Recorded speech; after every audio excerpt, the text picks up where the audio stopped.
Traveling the Vortex.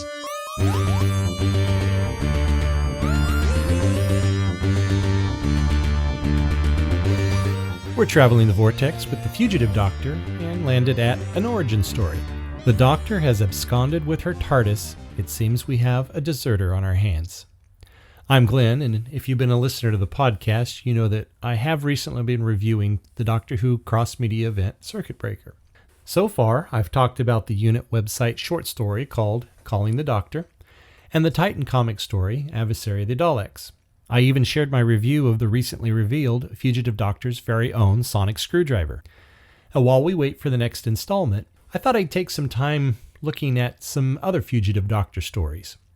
So for this episode, I'm taking a look at Titan Comics' Doctor Who Origins, the Fugitive Doctor's first full solo outing in comics. And it's a strong start for a character who's still wrapped in mystery. What I appreciate most is that the story gives us enough background to anchor who the Fugitive Doctor is, without peeling back so much that she loses that enigmatic quality that made her debut so compelling. Here's a summary of that story, which was covered over 4 issues back in the summer of 2022. And I'll warn you now, this will contain spoilers. Doctor Who Origins by Jody Houser, Roberta Ingranata, and Warnia K. Sawadea dives deep into the forgotten life of the Fugitive Doctor, revealing how she becomes the most mysterious incarnation in the Doctor's long history. The story opens on Earth in 1962, where the Fugitive Doctor tracks down a group of alien criminals hiding among local children. She defeats them, protects the kids, and leaves behind a promise to return, a moment that quietly foreshadows the Doctor's enduring connection to the Earth. A few years later, the first Doctor and Susan arrive in that same spot, unknowingly continuing that legacy. From here, the comic jumps back even further, to the Doctor's time working for Division, the secretive Gallifreyan organization that manipulates events across time and space. She's paired with a new recruit named Taslow and ordered to destroy a supposed cult threatening Gallifrey. But when they reach the target world, they find not a cult, but a peaceful colony of Time Lords who left Gallifrey generations ago to build new lives. Taslow panics and kills the colony's leader, believing she's fulfilling her orders. The Doctor realizes Division has lied. These colonists aren't enemies, they're victims. Refusing to commit genocide, she fakes the mission results, hands her handler false evidence, and begins investigating the truth behind Division's orders. Together, the Doctor and Taslow visit other colonies and discover the same pattern: peaceful Time Lords living quietly, all marked for extermination. The Doctor concludes that someone high in the Gallifreyan hierarchy is orchestrating a purge of impure Time Lords, those who evolved beyond Gallifrey's control. Eventually, the Doctor confronts the Mastermind, a High Council member who believes the colonies are abominations. He reveals that Taslow has been manipulated into planting devices that will destroy each settlement.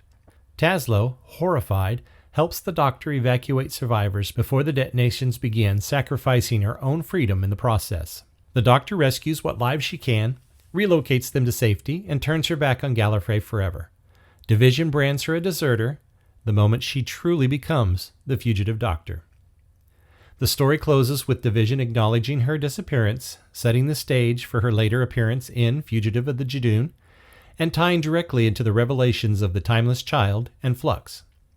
It's a story of conscience, betrayal, and the birth of a rebellion, the moment the Doctor stops following orders and starts following her own moral compass. This comic's very careful about balance. We learn about her past, we see glimpses of her time with Division, but we're not handed a complete biography. And that's the right call. The Fugitive Doctor works because she's a puzzle piece that doesn't quite fit, and Origins respects that. It fills in the corner of the picture without showing us the whole canvas. One of the clever choices in the story is the opening sequence. We start in the future, or at least the Fugitive Doctor's future, with her landing on Earth in 1962. She helps a group of kids who've accidentally befriended alien criminals, and then she's off again. It's a fun little adventure, but the real punch comes a year later when the first Doctor and Susan arrive in the same spot. It's a subtle link between incarnations, and it works because the first Doctor has no memory of her and the life she lived before him. That moment reinforces the tragedy of the Timeless Child arc. The Doctor's past is literally standing in the same place, and he has no idea. It's a nice touch, and it ties the Fugitive Doctor into a broader mythos without forcing anything. From there, the story jumps back to the era that really matters, the Fugitive Doctor's time with Division, or more accurately, after her time with Division. And that's important. This isn't a story about her working for them, this is a story about her breaking away from them, which means there are still plenty of untold adventures from her Division days that could be explored later. That door is wide open. Now let's talk about Taslow. Taslow is, well, she starts out as an annoyance. And I think that's intentional. She's rigid, she's rule-bound, she's the kind of Time Lord who quotes the handbook while the Doctor is already halfway out the door. You really want her to loosen up, to show some compassion, but she fights against that instinct for most of the story. And that tension works. It gives the Doctor someone to push against, someone who represents that indoctrination that she's trying to escape. But Taslow isn't one note. She does eventually come around. She makes the genuine sacrifice for the Doctor, and that moment lands because the story has earned it. I did warm up to her by the end, which is probably exactly what the writers intended. The antagonist of the story is a High Council member who embodies a very familiar Time Lord archetype, corrupt, arrogant, and convinced of his own superiority. He fits right in with a long line of morally bankrupt Gallifreyans, characters like Rassilon, Barusa, or even the Inquisitor from Trial of a Time Lord. He's a bit two-dimensional, but he serves the story well. His role isn't to be a complex villain, it's to represent the rot at the heart of Gallifreyan authority. He's the kind of Time Lord who sees entire colonies as expendable, who believes purity matters more than life. And that's exactly the kind of ideology the Fugitive Doctor rebels against. The core of the story revolves around the Doctor uncovering a conspiracy to wipe out peaceful Time Lord colonies, communities that have simply evolved beyond Gallifrey's control. Division sends her to destroy them, but she refuses. She fakes the mission results, exposes the truth, and ultimately saves who she can. And that's the moment she becomes the Fugitive Doctor, not because she's running from the Judoon, not because she's hiding on Earth, but because she chooses conscience over obedience. She chooses life over loyalty. She chooses to be the Doctor. What Origins does so well is show us the emotional and moral fracture that leads her to break away from Gallifrey. It ties directly into the Timeless Child revelations and even into Flux, where Division's willingness to destroy entire universes becomes the ultimate expression of corruption we see here.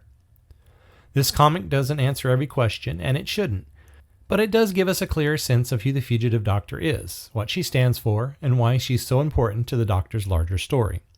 In the end, Doctor Who Origins is a solid, engaging introduction to the character who still has so much unexplored potential.